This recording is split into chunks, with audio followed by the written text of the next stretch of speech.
जय हिंद दोस्तों। Welcome back to my YouTube channel successive study for IAS HAS। So दोस्तों, UPSC, state PCS and other exam में जो मिडाइवल हिस्ट्री है उसका रोल दिन प्रतिदिन बढ़ता ही जा रहा है। हाल ही के कुछ पेपर में अगर देखा जाए तो मिडाइवल हिस्ट्री से कॉन्टिन्यूसली क्वेश्चन का जो लेवल है वो हायर होता जा रहा है और क्वेश्चन 5 से 6 क्वेश्चन जो है हर पेपर में पूछे जा रहे हैं। सो अब हमारा सबसे पहला उद्देश्य ये रहता है कि हम इसको किस तरह से टैकल करें, क्योंकि क्वेश्चन रैंडमली कहीं से भी पूछे जा सकते हैं, लेकिन आपको एक सही स्ट्रेटजी और सही गाइडेंस की ज़रूरत रहती है। सो हमारे द्वारा इस वीडियो में मैं एक सीरीज चला रहा हूँ मिडाइवल हिस्ट्री की। इसमें कॉम्प्रिहेंसिवली उन सभी टॉपिक और प्रीवियस ईयर क्वेश्चन पेपर को मद्देनज़र रखते हुए ये कंटेंट बनाया गया है और यहाँ से एक भी क्वेश्चन बाहर नहीं जाएगा, ये हम गारंटी लेते हैं। सो ये हमारा अनुभव भी है, तो अनुभव के आधार पे बनाया गया है, क्योंकि मैं खुद भी यूपीएससी का स्टूडेंट एस्पिरेंट रह चुका हूँ। तो इस बेस पे हमने खुद भी अपने क्वेश्चन किस तरह से टैकल किए, किस तरह से क्वेश्चन पेपर को जो है क्वालिफाई किया, तो सब चीज़ मैं आपको इसमें एक एक करके बताऊंगा। सो चलिए शुरुआत करते हैं कि मिडाइवल हिस्ट्री की शुरुआत कहाँ से होती है। लेकिन देखिए, हम जब भी पढ़ते हैं हम ये देखते हैं कि मिडाइवल जो हिस्ट्री है उसकी शुरुआत जब भारत में अरेबियन का आक्रमण होता है। तो सबसे पहले कौन आक्रमण करता है, ये आपने सबने पढ़ा होगा कि भाई हम यहाँ से शुरुआत करते हैं कि अल हजाज जो है अरेबियन राजा, उसके द्वारा अपना मंत्री भेजा जाता है, जो उसका सेनापति होता है, सॉरी, मोहम्मद बिन कासिम, जो 712 ईस्वी में भारत पर आक्रमण करता है। तो यहाँ से शुरुआत मानी जाती है। लेकिन हमने थोड़ा सा बैकग्राउंड पीछे से पढ़ना है, क्योंकि as a UPSC student and other state PCS exam में भी आपको इन डेप्थ नॉलेज होनी चाहिए। सो सबसे पहले हम समझेंगे कि at the end of era of Harsha, Harsha का जब साम्राज्य डिक्लाइन होता है तो उस समय के बाद जो है मिडाइवल हिस्ट्री की शुरुआत हो जाती है। तो उसमें हम क्या समझेंगे, ट्राइपार्ट स्ट्रगल समझेंगे आज की वीडियो में। और ट्राइपार्ट स्ट्रगल का मतलब है कि 3 पार्टियों के बीच में स्ट्रगल था। कौन कौन सी पार्टी थी? पाला, प्रतिहारा एंड राष्ट्रकूटा। तो इन 3 पार्टी के बीच में स्ट्रगल होता है। किस चीज के लिए? तो ये स्ट्रगल होता है आपका पावर के लिए, कौन अपना साम्राज्य का स्थापत्य करेगा। सो इस चीज के लिए जो है क्या होता है, ट्राइपार्ट स्ट्रगल होता है। सो चलिए शुरुआत करते हैं, क्योंकि ये मेरे अपने यूपीएससी के हैंड नोट्स हैं, वो बनाए गए थे। तो इसमें कोई भी चीज़ आपको किसी भी तरह से नहीं छूटेगी। सो जब एंड होता है एंशंट हिस्ट्री एरा हर्षा का, क्या होता है कि हर्षा 647 एडी के बाद जो है उनकी मृत्यु हो जाती है। कि जैसे उनकी मृत्यु होती है, उनकी मृत्यु के बाद भारत में कुछ ऐसा बिखराव सा आ जाता है। उसके कारण क्या होता है कि कुछ फ्यूडेटरीज जो है हावी होने लग जाते हैं उस एरिया में। देखिए, उत्तर भारत का मतलब है उत्तर भारत का मतलब हम यहाँ पे ले रहे हैं जैसे आपका उत्तर प्रदेश, दिल्ली, बिहार, ये हरियाणा, पंजाब, ये जम्मू कश्मीर, हिमाचल प्रदेश, ये मध्य प्रदेश, ये वाला एरिया जो है उत्तर भारत के अंतर्गत है। यहाँ पे इस एरिया में क्या होता है, एक बड़ा सा वैक्यूम क्रिएट हो जाता है। वैक्यूम क्यों क्रिएट हो जाता है? क्योंकि हर्षा की मृत्यु हो जाती है और पुष्यभूति जो वंश था उनका, जो है थानेश्वर में जो पुष्यभूति वंश था उनका जो है क्या हो जाता है, वो डिक्लाइन हो जाता है। देखिए यहाँ पे हमने मैप में भी दर्शाया है, देखिए इस तरह से कि पुष्यभूति वंश किस तरह से खत्म हो जाता है और उस समय कौन कौन से कंटेम्परेरी जो राज्य राजा जो डायनेस्टी थी वो चल रही थी। तो ये आप मैप में देख सकते हैं, जैसे पुष्यभूति थानेसर में, और जैसे आपका गुर्जर प्रतिहारास, लेटर गुप्ता, और आपका कर्नाटक वाले रीजन में चालुक्यास, और नीचे गंगास, ये गौड़ शशांका, ये जो है पालास, उस के बाद जो है यहाँ पे पालास का अराइज होता है। तो इस तरह से ये सिनेरियो था पूरा का पूरा पूरे भारत का। सो इसमें हमने देखिए क्या देखना है कि जैसे हर्षा का वो डिक्लाइन हो जाता है तो वैक्यूम जो क्रिएट होता है उसमें छोटे छोटे फ्यूडरेटरीज क्या करने लग जाते हैं, वो अपनी सत्ता को काबिज करने लग जाते हैं। लेकिन फिर क्या होता है, कश्मीर, जो कश्मीर का डायनेस्टी है वो जो है सेंट्रल और वेस्टर्न इंडिया की डायनेस्टी को जो है चैलेंज करती है और कुछ समय तक राज भी करती है। और जो उत्तर भारत का जो इंडो गैंगेटिक प्लेन है, देखिए इंडो गैंगेटिक प्लेन बहुत इंपॉर्टेंट समझना है, क्योंकि एक तो यहाँ पे जो हमारा इंडस नदी वाला है, इंडस का पूरा सिस्टम है, उसकी जो ट्रिब्यूटरीज हैं वो वाला एरिया, एक तो वो फर्टाइल एरिया था। गैंगेटिक, गैंगेटिक मतलब जो गंगा नदी, गंगा जो बेसिन है वो, क्योंकि ये एरिया कैसा था, फर्टाइल एरिया था। तो फर्टाइल एरिया तो यहाँ पे लड़ाइयाँ लड़ी जाती थी इस एरिया को कैप्चर करने के लिए। क्यों? क्योंकि सबको चाहिए था कि भाई हमें ये एरिया मिल जाए और वहाँ पे प्रोडक्टिविटी जो आपके एग्रीकल्चर है एंड अदर जो आपके मिनरल्स वगैरह, ये सब चीज़ें भी यहाँ पे बहुतायत में पाई जाती थी। तो इस चीज़ के लिए जो है क्या होता था, इस चीज़ के लिए जो लड़ाई लड़ी जाती थी। अब हम थोड़ा सा साउथ का जान लेते कि साउथ में क्या क्या था उस समय। साउथ में जो कालभ्रष्ट किंगडम था उसका जो एज है, देखिए अभी हम आपको ये बता रहे हैं लेकिन आगे हम डिटेल में सब चीज़ें करेंगे। इसका जो है ये जो है डार्क एज होता है उस समय कालभ्रष्ट किंगडम का, ये जो है डिक्लाइन हो जाता है उससे। फिर जो है क्या होता है कि classical era kingdom of Pallavas and Pandyas वो जो है रिटर्न होता है वंस, क्योंकि जो पल्लवा और पांड्या थे, चोला पांड्या पल्लवास, ये तीनों जो है क्या होते थे, ये पहले 200 BCE टू 300 मानेंगे 300 AD, इसके बीच जो है ये पहले भी राज किया करते थे। तो इनका जो फिर से अपने इनका जो विस्तार किया इन्होंने अपने राज्य का, वो कब किया, वो करते हैं ये 600 ईस्वी AD के बाद। तो फिर इसके बाद क्या होता है कि इनका जो अपना वो एक राज्य का विस्तार करने लग जाते हैं। फिर जो 750 जो 750 से 980 AD के बीच जो है राष्ट्रकूटा राज करते हैं यहाँ पे।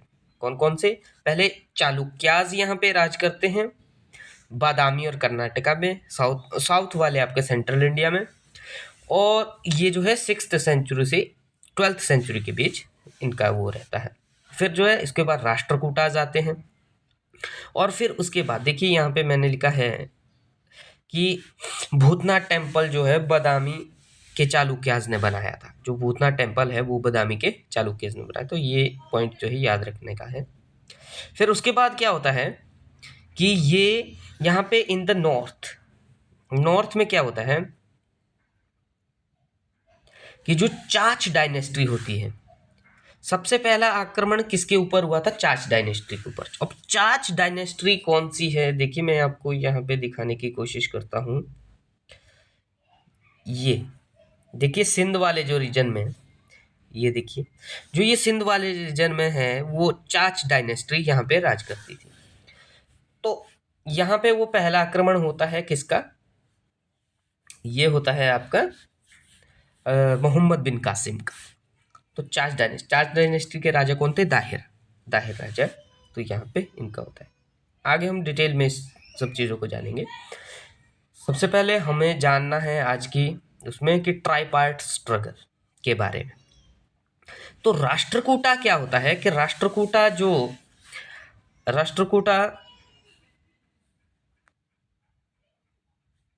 है सेंट्रल ऑफ डेक्कन, डेक्कन के सेंट्रल में जो है राष्ट्रकूटा अपना राज करते हैं इस वाले एरिया में।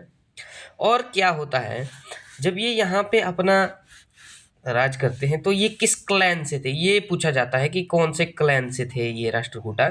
तो ये थे एलिचपुर क्लैन। तो ये यहाँ पे इंपॉर्टेंट चीज है, ये आपको याद रखना है कि किस क्लैन से राष्ट्रकूटाज थे। तो Danti Durga was the first king जिसने एस्टेब्लिश किया था ये एम्पायर। कौन सा? राष्ट्रकूटाज। तो दांती दुर्गा ने ये एम्पायर जो है खड़ा किया, और यहाँ पे इन्होंने अपनी राजधानी कहाँ पे बनाई? माण्यखेत, माणखेत। जो माण्यखेत है ये कहाँ पे है? ये जो है कर्नाटका वाले रीजन पे है।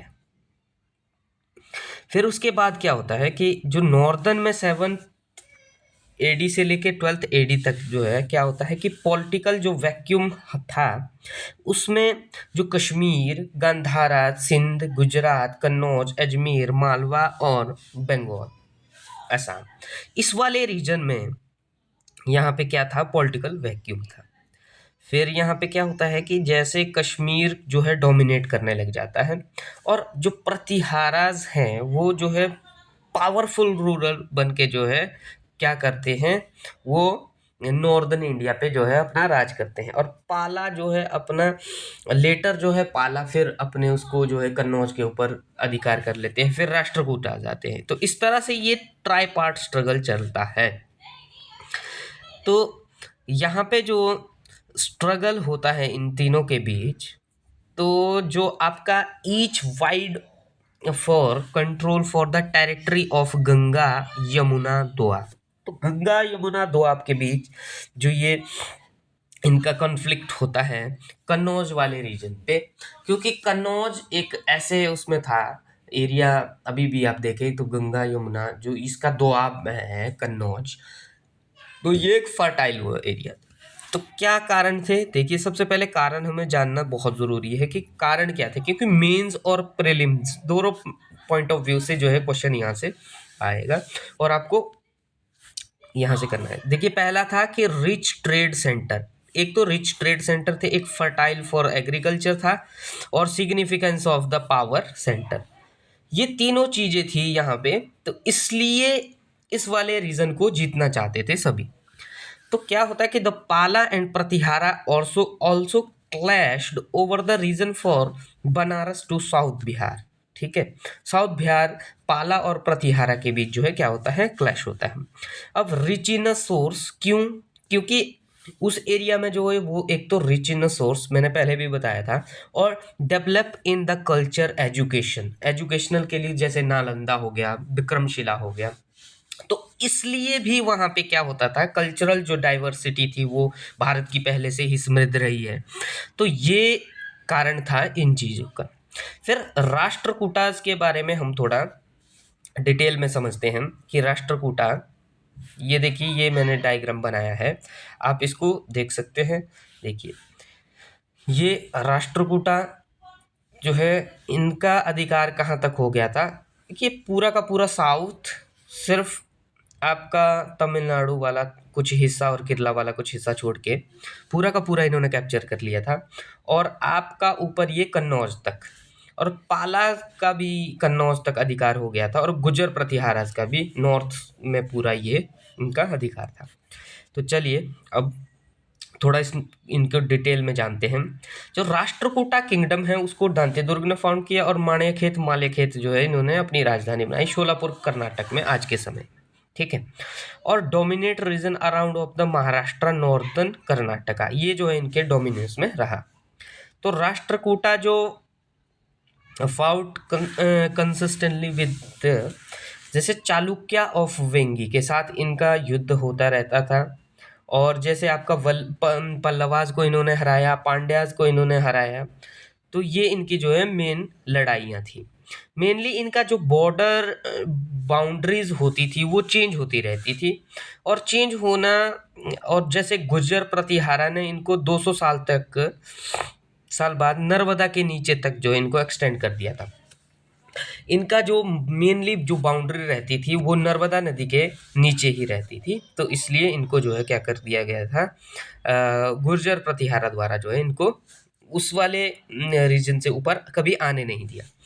तो इसमें जो कुछ राष्ट्रकूटा के जो राजा हैं, उनके एम्परर हैं, जो उनके कुछ नाम हैं, तो ये जानना हमें थोड़ा ज़रूरी है। मेन मेन हम देख लेंगे। दांतीदुर्गा जो है फाउंड करते हैं इसको 735 ईस्वी में।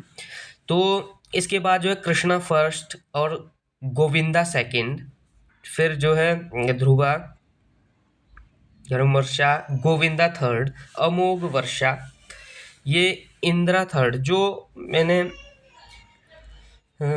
मार्क ये आपका करके रखे हैं, मार्क करके रखे हैं, तो ये हमारे लिए इम्पोर्टेंट है, इनको पढ़ना हमारे लिए बहुत ज़्यादा ज़रूरी है। जैसे कृष्णा थर्ड है, कृष्णा फोर्थ है, इन सब को पढ़ना ज़रूरी है। देखिए सबसे पहले हम दांतेदुर्गा के बारे में थोड़ा सा जान लेते हैं। इन्होंने, ये तो हमने जान लिया कि भाई इन्होंने अपनी जो कैपिटल है वो माणिक्यखेत बनाई। फिर चालुक्य जो शासक विक्रमादित्य ने, क्या होता है कि चालुक्य के शासक जो विक्रमादित्य ने, इन्हें जो है पृथ्वी बल्लभ और खंडवालोक की उपाधि से इनको सम्मानित किया था। क्या किया था? खंडवालोक और इनको पृथ्वी बल्लभ की उपाधि दी गई थी। और भी अन्य उपाधि थी इनकी, जैसे महाराजाधिराज, परमेश्वर, परमा भट्टारकर। ये जो उपाधियां थी ये किसकी थी? ये दांतीदुर्ग की थी। फिर उसके बाद आते हैं कृष्णा सेकंड। जो कृष्णा सेकंड थे ये बहुत इंपॉर्टेंट है, क्योंकि इन्होंने जो इनकी जो उपाधियां थी वो राजाधिराज, परमेश्वर और इनकी भी उपाधियां थी। और इन्होंने द्रविड़ स्टाइल में एल्लोरा टेम्पल को जो है बनाया था, कैलाशनाथ। जो कैलाशनाथ, एल्लोरा का जो कैलाशनाथ टेम्पल है, इन्होंने जो है द्रविड़ स्टाइल में उसको बनाया था। तो ये इंपॉर्टेंट है, ये आपके पेपर में पूछा जा सकता है कि किसके द्वारा बनाया गया था। फिर उसके बाद जो गोविंदा थर्ड है, उनके द्वारा क्या किया जाता है कि उनको टाइटल दिए जाते हैं कुछ, जैसे जगत, जगत तुंगा और श्रीवल्लभा, ये जो है उनके कुछ टाइटल थे। और गुर्जर प्रतिहारा के नागभट्ट, जो गुर्जर प्रतिहारा के नागभट्ट थे, उनको जो है इन्होंने सक्सेसफुली हराया था कन्नौज में, और इन्होंने मालवा वाले क्षेत्र को जीता था। उसके बाद क्या होता है कि ये जो है पल्लवा, पांड्या और चोल्यास को भी इन्होंने हराया था, और गंगास जो कर्नाटका वाले रीजन पे थे उनको भी इन्होंने डिफीट किया था।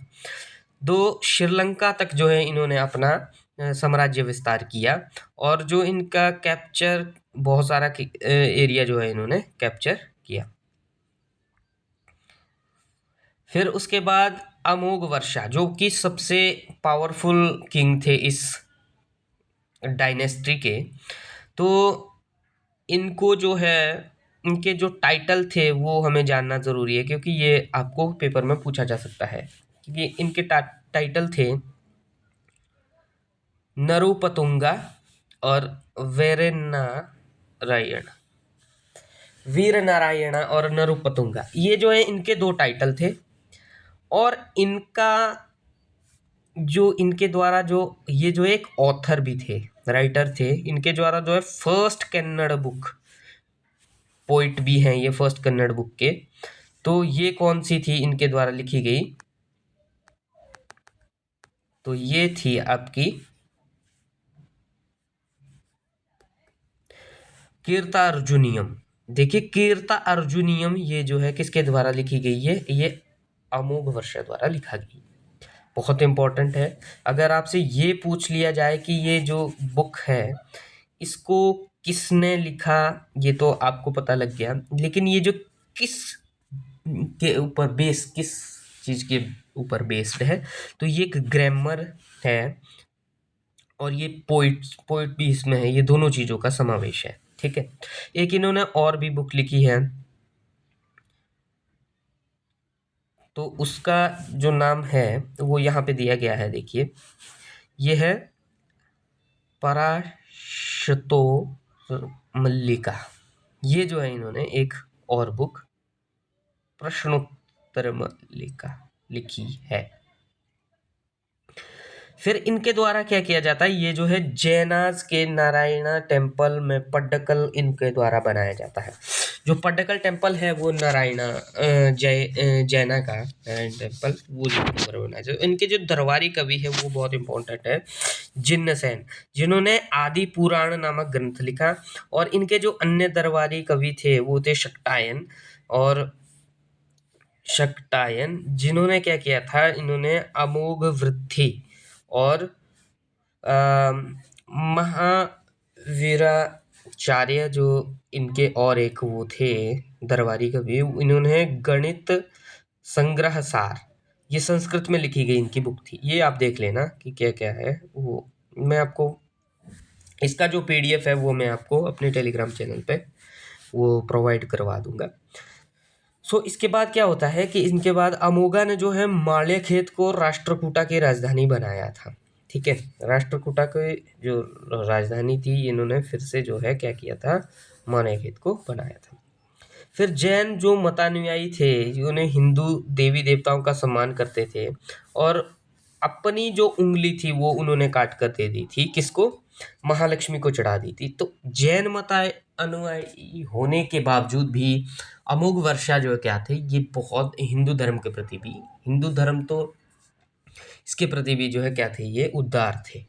तो इनके कार्यकाल में एक अरब आता है, अरब ट्रेडर, आपको जानना इम्पोर्टेंट है क्योंकि यहाँ से क्वेश्चन हाल ही में कई पेपरों में देखे गए। अबू सुलेमानी, अबू सुलेमान ये जो है अरब ट्रेवलर था। ये विजिट करता है द कैपिटल इन माणिकखेत में 851 ईस्वी में। तो इसने जो है वहाँ पे इसने कहा था कि जो राष्ट्रकूटा एम्पायर है वो वर्ल्ड का चौथा ग्रेटेस्ट एम्पायर है। ये कथन जो है इसका था, ये इसलिए जानना बहुत इंपॉर्टेंट है। फिर इसके बाद इंदिरा द थर्ड आता है। उन्होंने क्या किया? उन्होंने अमोघ वर्षा के ये जो है पौत्र थे, तो इन्होंने जो है he defeated the Pratihara ruler Mahipal and sacked Kannauj. इन्होंने कन्नौज को जीता था और महिपाल को हरा के जो है इन्होंने प्रतिहारा रूलर के कन्नौज को अपने उसमें कर लिया था। और इनके कार्यकाल में कौन आए थे? अल मसूदी आए थे। ठीक है। फिर आगे आते हैं कृष्णा द थर्ड। इन्होंने परमाराज के जो मालवा वाला क्षेत्र है, चालुक्य और वेंगी, वो वाला जीता था। और चोला ऑफ तंजावुर को हराया था इन्होंने। और चोला रूरल प्रांत का द्वितीय, प्रांत का प्रथम, the battle of Takkolam, battle of Takkolam में इन्होंने जो क्या किया था? इन्होंने हराया था। और क्या होता है कि भी उसके बाद जो है वहां पे इसके राज्यारोहण के साथ जो है अकाल वर्ष की उपाधि के धारण की गई थी। इसने अकाल वर्ष की उपाधि धारण की थी। और कांची तथा तंजौर को इन्होंने विजय कर जो है सोमेश्वर विजय स्तंभ की जो है वहां पे रामेश्वर ने विजय स्तंभ की वहां पे स्थापना की थी। रामेश्वर में जो मंदिर बनाया गया था वो कृष्णेश्वर तथा गंड मार्तंडादित्य है। और दरबारी जो इनके कवि थे, जो भाषा कवि, वो पौन्न थे जिन्होंने शांति पुराण नामक पुस्तक लिखी है। तो जो इनका आर्ट और कल्चर है ये हमने थोड़ा सा जानना है अभी। पर देखिए हम थोड़ा सा इनका एडमिनिस्ट्रेटिव वर्क देख लेते हैं। इनमें राष्ट्र, विषय और भुक्ति, ये तीन वो एरिया जो है एडमिनिस्ट्रेटिव डायरेक्टली डिवाइड होते थे। जैसे आपका प्रोविंस होते हैं, स्टेट होती है, उसको राष्ट्र कहा जाता था। और विषय डिस्ट्रिक्ट माने आज की डिस्ट्रिक्ट, और भुक्ति तहसील। इस तरह से हम जो इसको समझ सकते हैं। जो हेड होता था राष्ट्र का उसको राष्ट्रपति या गवर्नर कहते थे। और पाला और प्रतिहारा में इसे उपारिका कहा जाता था। देखिए पाला और प्रतिहारा में उसे जो है उपारिका कहा जाता था। और इसमें राष्ट्रकूटा के उसमें जो है क्या कहा जाता था इसको, राष्ट्रपति या गवर्नर। उपारिका का काम क्या होता था, वो कलेक्ट करता था land revenue and maintain law and order. ठीक है, लॉ एंड ऑर्डर का और आर्मी का भी वो जो है रखवाला होता था। तो फिर उसके बाद जो अगला जो विषय होता था वो जो है डिस्ट्रिक्ट हेड विषयपति होते थे। अब विषयपति उनके हेड होने के बावजूद जो है जैसे आज का डीएम मान सकते हैं आप कि वो जो है एक विषयपति होंगे। फिर भुक्ति जो है ये गांव के स्तर का पद था और मैनेज करता था लोकल स्कूल, जैसे आपका टैंक हो गया, टेम्पल हो गया, रोड हो गया, इन सब चीज़ों में जो मेंटेनेंस के कार्य होते थे वो जो ये देखता था। और रेवेन्यू ऑफिसर्स जो है होते थे उनको गवर्नदास और देश घरमुखातास कहा जाता था। तो ये क्या होता था कि ये जो है धीरे धीरे क्या होते थे, हेरिडिटरी होने लग गए थे ये वाले पद। फिर जो है एंशंट जो हिस्ट्री में कुछ ऐसा देखा जाता है कि जो राजा का बेटा राजा ही बनता है, लेकिन गवर्नर का बेटा गवर्नर नहीं बनता। लेकिन मिडेवल हिस्ट्री में ये पद जो है क्या होने लग गया, हेरिडिटरी होने लग गया। पहले ये हेरिडिटरी नहीं था। तो यही जो काम आने वाले समय में जो देशमुखा हो गए या देश पांड्याज हो गए, ये जो है महाराष्ट्र, ये जो है कहाँ कहाँ पे महाराष्ट्र करते थे। तो इन्हें हेरिडिटरी ऑफिसर का पद इससे जो है उनका कद बढ़ता गया और पावरफुल होते गए विलेज और कम्युनिटी में, वो जो है विकर करते गए। तो फिर क्या होता है कि उसके बाद इनका जो आर्ट एंड कल्चर है, अब हम उसको थोड़ा जान लेते हैं। जो राष्ट्रकूटा प्रमोटेड शैविज्म और आपका जैसे वैष्णविज्म और आपका जैनिज्म, ये तीनों जो है इनके कार्यकाल में जो है फलते फूलते हैं।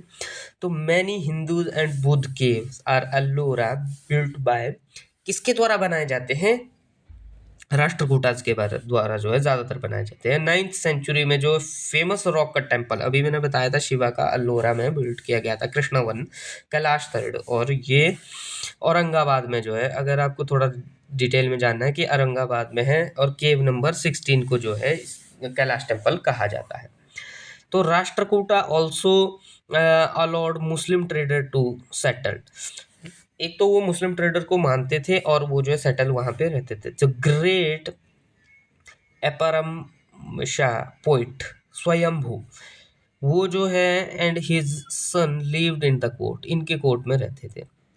मेधातिथि देखिए धर्मशास्त्र, ये इनके द्वारा लिखी गई पुस्तक है, ये बहुत इंपॉर्टेंट है। ये भी आपको इसमें जो है एक वो लिखा गया है, ये एक लॉ बुक है। इसमें एक चीज लिखी गई है कि save one has right to bear arm to be defend against thief and right to oppose the injustice king. मतलब कि अगर कोई चोर सामने आ जाए और आपको हथियार उठाना पड़े तो उसे मारना भी पड़े तो वो ठीक है। वैसा ही जैसे कि अगर कोई राजा है वो अपने प्रजा के प्रति अन्याय करता है तो आपको उसके अन्याय के प्रति आवाज़ उठाना ठीक है। तो इस तरह से इसमें लिखा गया है धर्मशास्त्र में कुछ चीज़ें।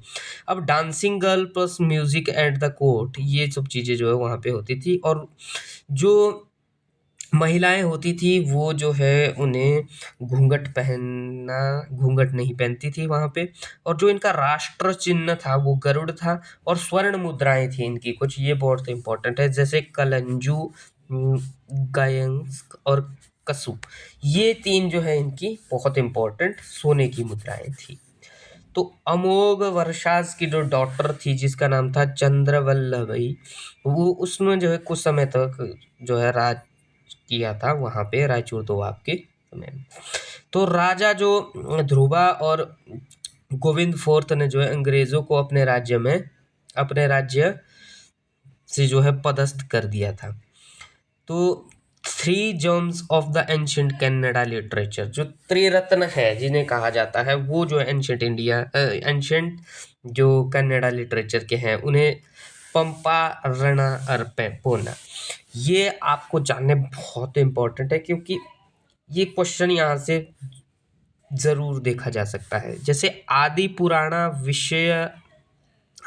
पुराण जो है पंपाज ने लिखा था, विक्रमार्जुन और विजया, ये इनके द्वारा लिखे गए कुछ टेक्स्ट हैं। और रणा ने जो है कौन सा लिखा था, इन्होंने लिखा था गद्युत्था। और उसके बाद पोन्ना ने लिखा था शांति पुराण। ठीक है, तो ये सब चीजें इनके द्वारा लिखी गई थी। फिर उसके बाद हाल युद्ध रोट बाय किसने लिखा था, ये लिखा था कवि शस्य ने ये जो है संस्कृत में लिखा था। तो एलिफेंटा केव जो है यहाँ पर 7 गुफाएं हैं। एलिफेंटा केव में भी जो है इन्होंने अपना वो चित्रकारी दिखाई है, वहाँ पे भी इन्होंने कुछ वो कवर किया है। तो यहाँ पे जैसे 7 है। पोर्टुगीज ने जो है इन्हें एलिफेंटा नाम दिया था, क्योंकि एलिफेंटा नाम इसलिए पोर्टुगीज ने दिया था क्योंकि वहाँ पे जो मूर्तिज हैं उन पे जो है अपने इनके जो कार्यकाल में थी, वो जो जब इन्होंने देखा कि वहाँ पे एलिफेंटा के बड़े बड़े उसके हाथियों की तरह वो बनाए गए थे, चित्र बनाए गए थे, तो इसलिए इन्होंने जो है इसका नाम एलिफेंटा दे दिया था। और राष्ट्रकूटों ने जो है मूर्तियों का यहाँ पे बहुत वो किया है। और जैसे यहाँ पे नटराज की मूर्ति और सदाशिव की मूर्ति, इनकी जो सुंदरता में जो कौशल, वो जो है एल्लोरा में हमें मिलते हैं।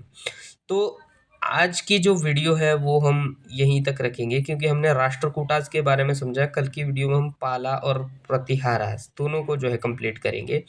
सो आपको इस तरह की वीडियो और इस तरह के कंटेंट जो है लगातार मिलता रहेगा। और मैं ये आपको श्योरली कह सकता हूँ कि इससे बाहर कुछ भी नहीं आएगा किसी भी पेपर में। आप स्टेट पीसीएस का ले लीजिए, चाहे ये आपका यूपीएससी का ले लीजिए। तो आप हमारे साथ जुड़े रहिए और हमारे चैनल को सब्सक्राइब करना ना भूलिए। सो धन्यवाद।